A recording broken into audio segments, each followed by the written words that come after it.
어느 정도 인생을 산 사람의 공통된 고백은 인생은 결코 쉽지 않다는 것입니다. 특별히 구원받고 난 후 믿음으로 살아가는 그리스도인들의 삶은 더욱 그렇습니다.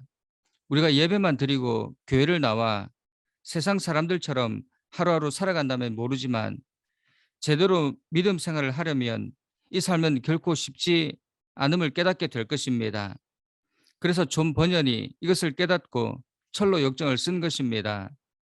이 책에서 그는 그리스도인이 구원받고 난 후 천국에 갈 때까지 이 땅에서 당하는 수많은 어려움과 고난들을 이해하기 쉽게 우리에게 전해줍니다. 그는 구원받은 이후부터 천국에 가기까지의 우리의 삶이 그냥 얻어지는 것이 아니라 수많은 계곡을 건너야 하고 가파른 산을 올라야 비로소 목적지에 도착할 수 있다고 이야기합니다. 때로는 유혹과 핍박을, 또 때로는 고난과 절망의 과정을 거친 후에야 비로소 천국에 이르게 된다는 것입니다. 그래서 우리는 기도해야 합니다. 오늘 말씀은 바울의 기도입니다. 그의 기도 내용을 보면 에베소 교회의 가장 절실한 것들이었습니다. 그가 에베소 교회 성도들을 위해 어떤 기도를 했는가 살펴보면 먼저 그들의 속사람이 강건해지기를 기도했습니다. 즉 성도들의 영적 성숙을 위해 기도했다는 것입니다. 저도 교회와 성도들을 위해 기도할 때면 가장 먼저 하는 기도가 성도들의 영적 성숙입니다. 하나님을 깊이 만나고 그 가운데 하나님의 뜻을 발견하고 영적으로 더욱 강건하기를 기도합니다. 물론 성도들의 기업이 잘 되고 자녀들이 잘 되고 삶의 기쁨이 충만한 것도 기쁜 일이지만 그것보다 더 바라는 것은 성도들 한 명 한 명의 영혼이 잘 되는 것입니다. 성도들이 세상 일에 바빠 하나님으로부터 점점 멀어지는 것을 볼 때, 영적인 갈급함이 사라지고 세상을 쫓아 살아가는 것을 볼 때 저의 마음이 얼마나 아픈지 모릅니다.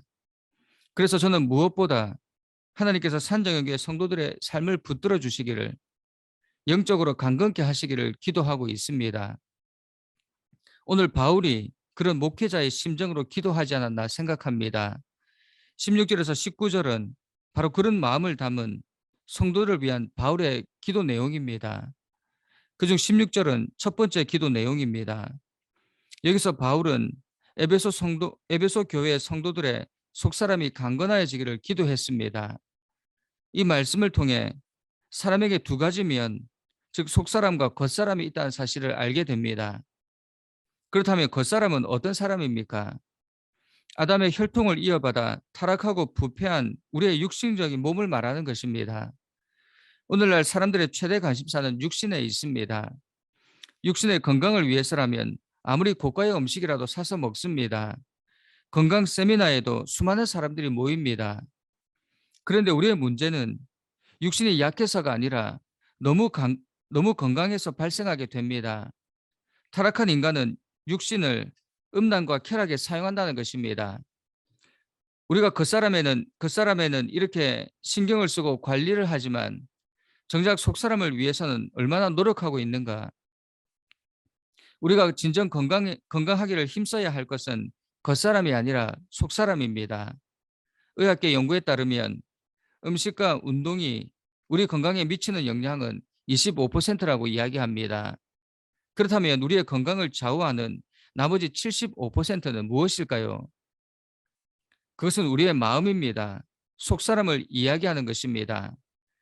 의사들은 우리 몸에 병균이 침입해서 병에 걸리는 것이 아니라 침입한 병균을 막는 면역 체계가 저하될 때 병에 걸린다고 이야기합니다. 그러면 무엇이 우리 면역 체계를 좌우할까?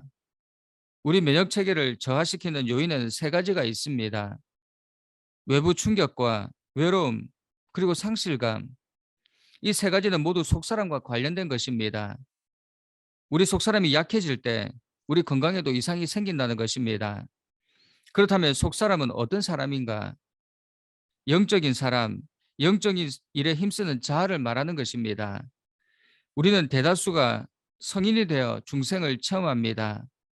그래서 대부분의 성도들은 자신이 영적으로 어른이라고 생각합니다. 그런데 바울은 우리의 이러한 생각을 깨뜨립니다. 고린도 교회 성도들을 보면 그들이 영적으로 거듭났을 뿐만 아니라 성령의 은사로 충만한 교회였습니다. 그렇다고 그들이 영적으로 어른이었습니까? 그들은 온갖 분쟁에 휩싸였습니다. 그래서 바울은 그들에게 형제들아, 내가 신령한 자들을 대함과 같이 너희에게 말할 수 없어서 육신에 속한 자, 곧 그리스도 안에서 어린아이를 대함과 같이 하노라 말씀합니다. 그들은 약했고 그로 인해 많은 문제가 발생했습니다. 영적으로 어린아이들이었습니다. 반면 비록 육신적으로는 연약한 여자에 불과했지만 그 속사람이 강했던 에서더는 자기 민족이 멸절될 위기에 처하자 어떻게 합니까? 죽으면 죽으리라는 각오로 왕 앞에 나가게 되었습니다.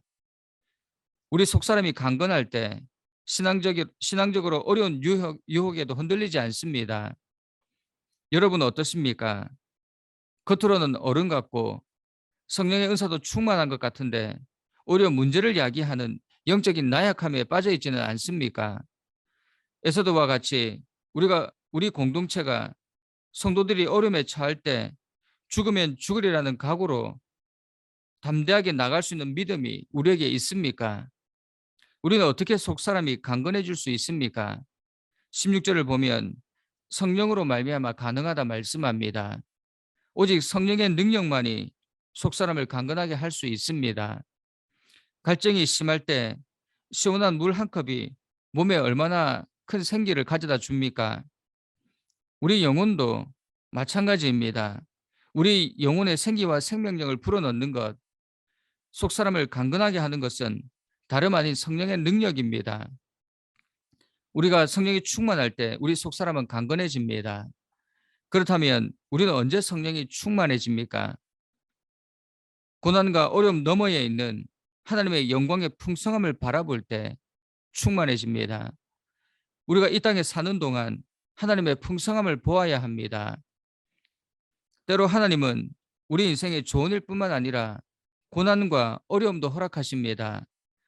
그런데 이것만 바라보는 것이 아니라 그 너머에 있는 하나님의 풍성하신 은혜를 바라볼 줄 알아야 합니다. 어떤 조각가가 길가에서 나무 한 그루를 발견하게 됩니다. 그 나무가 어떻게 작품이 됩니까? 조각가는 그 나무를 작품으로 만들기 위해서 정으로 쪼아야 합니다. 톱으로 자르고 구멍을 내야 합니다. 고통스러운 수많은 과정을 거친 다음에야 작품이 됩니다. 하나님 역시 우리 인생을 이렇게 다루십니다. 하나님은 때로는 고난을 주시고 어려움을 주십니다. 질병도 주시기도 합니다. 우리는 이런 환경에 처하게 되면 약해집니다. 그것은 하나님의 영광의 풍성함을 보지 못하고 겉모습만 바라보기 때문입니다. 우리가 눈을 들어 수많은 고난과 어려움 속에서 그의 영광의 풍성함을 바라볼 때 우리의 속사람은 날로 강건해질 수 있습니다. 여러분, 생명력 있는 삶을 살기 원하십니까? 속사람이 강해지기 원하십니까? 환경을 바꾸려고 애쓰지 말고 하나님이 주시는 성령의 능력으로 영혼을, 속사람을 강건하게 만드십시오. 그러면 우리의 삶은 생명력 있게 날마다 행복하게 살 수 있습니다. 속사람이 강건해져서 어떤 어려움에도 흔들리지 않을 수 있습니다. 이것이 바울의 기도였습니다. 두 번째로 그리스도의 사랑을 깨달아야 합니다. 18절과 19절을 보면 바울의 두 번째 기도가 에베소 성도들이 그리스도의 사랑을 깨닫는 것이었습니다. 여기서 바울은 우리를 향한 그리스도의 사랑을 지식에 넘치는 사랑이라고 이야기합니다.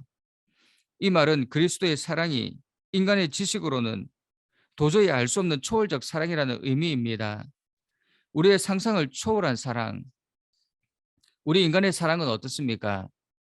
인간의 사랑 중에 부모의 사랑을 가장 희생적인 사랑이라 이야기합니다. 그런데 그 부모의 사랑도 갈등을 일으킬 때가 있습니다. 자신의 수고에 대한 보상을 기대하기도 합니다.